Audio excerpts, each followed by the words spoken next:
Most lifters don't recognize that the way they're squatting is actually wrecking their knees until it's too late. Because you can be adding weight to the bar week after week. You can be following the best lower body training program ever. You can be feeling good week after week. But if you're missing the right technique, you're setting yourself up for a future of frustration, pain, and injury. So in this video, I'm breaking down one of the most overlooked parts of the squat. And this one thing will change how you squat, how you lift, and how you protect your knees for life. So let's get into it. First things first, there is no one way to squat and there is no perfect squat. The way I squat will look different from the way you squat. If you were to look at 10 different people squat online, you'll notice that each squat looks a little bit different, and that's totally fine.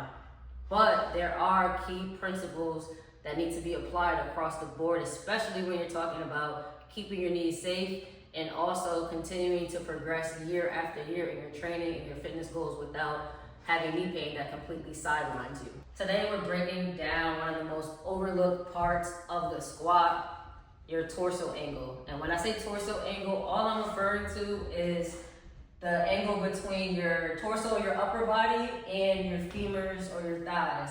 So right now I don't have much of a torso angle, but as I lower down, say I'm hinging, that angle closes, right? And then when I come back up, it's more of an open angle.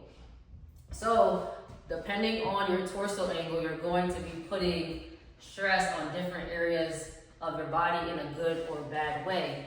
And when it comes to squatting, like there's no perfect squat, everybody's gonna squat differently. Everybody therefore is gonna have a different torso angle. And the torso angle is dependent on or dictated by two different things. So your thigh or femur length, and also the type of squat you're doing and where the load is placed. So for people who are short like me and have short femurs, short thighs, you'll have less of a torso angle than somebody who has longer femurs or longer thighs, because when you're a bit taller, you're gonna have to bend forward a little bit more in order to keep your balance across your midfoot, keep your weight centered over your center of gravity, right? And then when it comes to different squat variations, depending on where you hold the weight, you're going to have different torso angles. So say I am goblet squatting with the weight in front of me. You can even apply this to a front squat.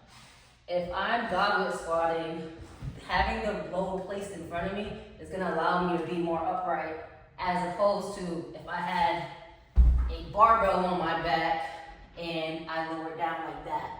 Those are going to dictate the way you do your squat. Neither is right or wrong, but you want to make sure that when you're squatting, you're not just hinging, all right? When I say hinging, I mean bending entirely at the hips, because the truth is a squat is a combination of bending at your knees and bending at your hips, right? Because if you were to squat without doing both, here's what it would look like. You would keep your torso angle completely vertical and open, and you would lower down like that. Now, that's a version of a squat that is called a sissy squat. That's not something that you're going to load very heavy, and that's not something that you're going to just do on day one. That's something you're gonna have to build up to, because that knee over toe position, although it's not bad, it is a stressful position for your knees, and you have to have the strength and control in order to go into that position. So if we're talking about actually getting stronger on a squat movement, we need to also consider what's happening at the hips, right? So we have bending that's happening at the knees, but we also need it to happen at the hips. If it doesn't happen at the knees and you just bend at your hips, what does this look like? I'm hinging at my hips and nothing is really happening at my knees, right? That's an RDL. Or if you are holding a weight at your back and you think you're gonna be doing a barbell squat and you do this, that's no longer a squat, that's a good morning. So we need to have bending happening at the knees and the hips. But sometimes people just hinge at the hips in isolation and they're calling that a squat, and that's what we want to avoid, because when you do that, it's going to put extra stress on different areas of your body, and that can lead to injuries elsewhere. So when you're squatting, just to recap, you want to make sure that you're bending at your knees and your hips together, not one or the other, unless you're doing a sissy squat, but we're not talking about that now. So not one or the other, you need both. All right, and you may be wondering, well, what does that have to do with protecting my knees? If I'm just bending at my hips, how does that affect my knees? So the way it affects your knees is you're no longer squatting, right?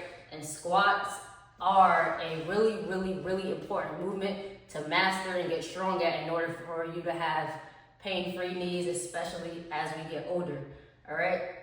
But if all you're doing is hinging all of your squat movements, then you're not getting or giving your knees that stimulus or that strength it needs to actually support you, all right? Because when you hinge and you do this, you're just taking your quads out of the equation. You're shifting the weight away from your quads and more into the back of your legs, so your glutes and your hamstrings. And yes, it's great to have hamstring and glute strength, but in order to have really healthy knees, we need to strengthen the quads. But if all we do is hinge our squats and offload the quads get weaker and weaker and weaker over time.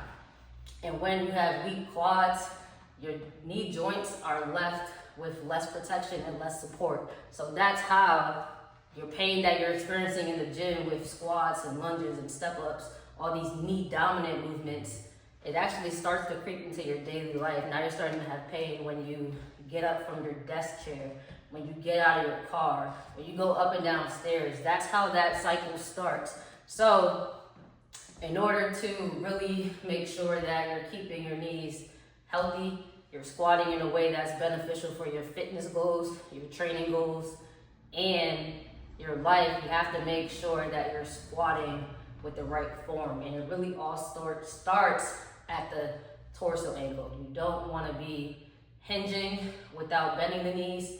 When it comes to squats, you really want to perfect this so that you can keep your knees healthy as you progress through your fitness journey.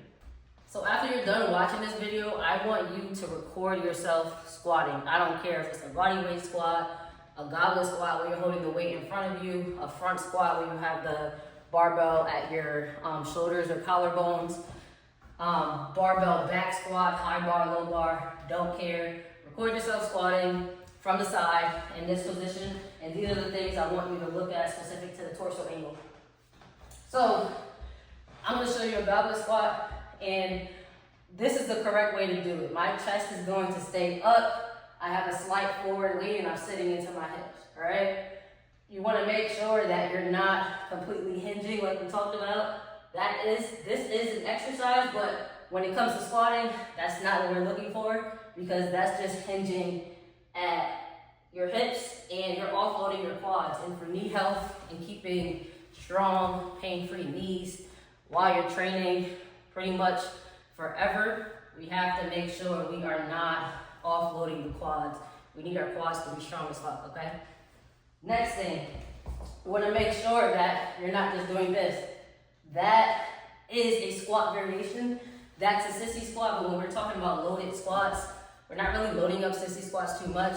And we want to make sure that before we go into advanced variation of a sissy squat, we want to have good knee strength. So if you're somebody who's struggling with barbell back squats, goblet squats, single leg squats, doing that sissy squat like that is probably not the best option yet. So you want to make sure that you're not just bending the knees without bending the hips and bending the hips without bending the knees, all right? So that all comes down to torso angle and maintaining your balance over your foot. So after watching this, make sure you record yourself and break down your squat video. And in the meantime, stay tuned, because in the next video, we're breaking down another piece of the squat that's really, really important to keeping your knees strong and pain-free as you progress through your training, and making sure that you don't ever have to be sidelined from the gym because your knees hurt. If you're somebody who is currently experiencing pain with lifts, I'm talking about knee pain with squats, lunges, step-ups, any of that, you're not sure exactly what you need to do and you don't want to wait for the additional parts of these videos to drop, then grab the Get Rid of Your Knee Pain program. The link is in the comments. I literally walk you through the exact process. I take my one-on-one clients through when they're experiencing knee pain with lifts. And you also get not only the assessments, but you get a personalized plan based on the findings of those assessments. So the link is in the comments. Grab it now so you don't have to wait to start tackling your knee pain.